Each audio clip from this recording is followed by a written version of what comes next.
Hello, it's Christine again. Nice to see you. And I'm ready to answer your questions.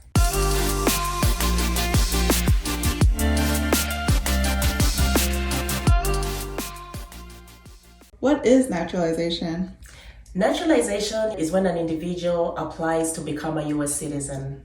It's typically after 3 years or 5 years in some circumstances.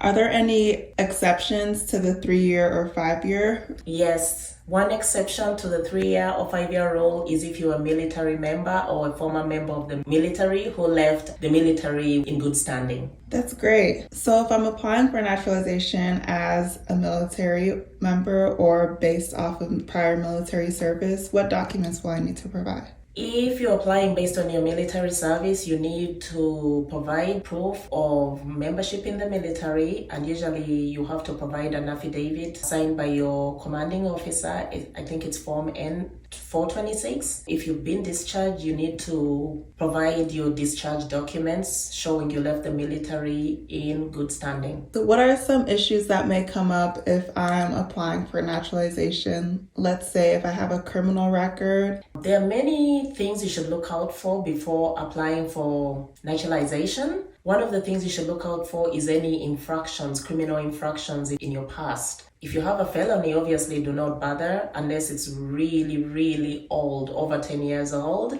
You have to look out for any criminal infractions. They could be citations for traffic tickets, they could be speeding tickets, they could be DUIs, misdemeanors, gross misdemeanors. You have to consult your criminal lawyer to see where they fall, but make sure you look up your criminal record. If there's nothing, that's very good. If there's something, we need certified records of that, because you better be sure the adjudicating officer is going to ask about it at your interview, and you have to have them all ready because you have to assume they have that record already. So you have to come ready to be truthful and be ready to answer any questions on those infractions. If I've traveled abroad frequently while being a permanent resident, am I still eligible for naturalization? Yes, you may be eligible for naturalization. You just need to prove to USCIS there's some requirements. For example, prove to USCIS that you didn't intend to abandon your permanent residence, you maintain ties to the United States, and your travel abroad was temporary.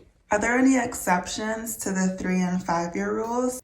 Yes, if you're a member of the military, you don't have to wait for the 3 years to file for your naturalization, because USCIS knows you may get deployment orders, and some of the places that military members get sent to have security clearance requirements, and it's important that you're naturalized, and the USCIS recognizes this. So military members can file for naturalization in a faster time period than the 3-year or 5-year. How about former military members? Former military members can also file for naturalization if they prove that they were discharged while in good standing from the military. Part of the evidence they have to provide is their discharge orders. And now you mentioned members of the military don't have to wait for the 3 years to naturalize. What are the other timing requirements? If you want to naturalize and you're still married to a United States citizen, you may naturalize after 3 years.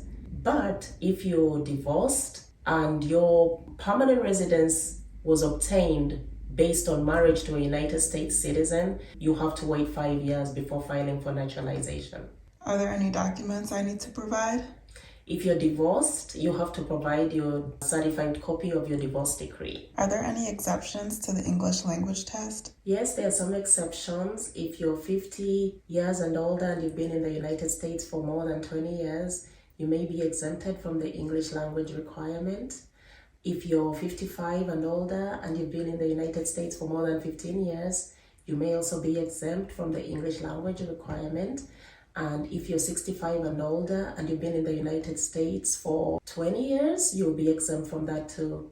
Are there any exemptions for disabilities or medical conditions? Yes, you must mention on your N-400 application that you have a disability, and you specifically checkmark what disability you have, and you will be accommodated.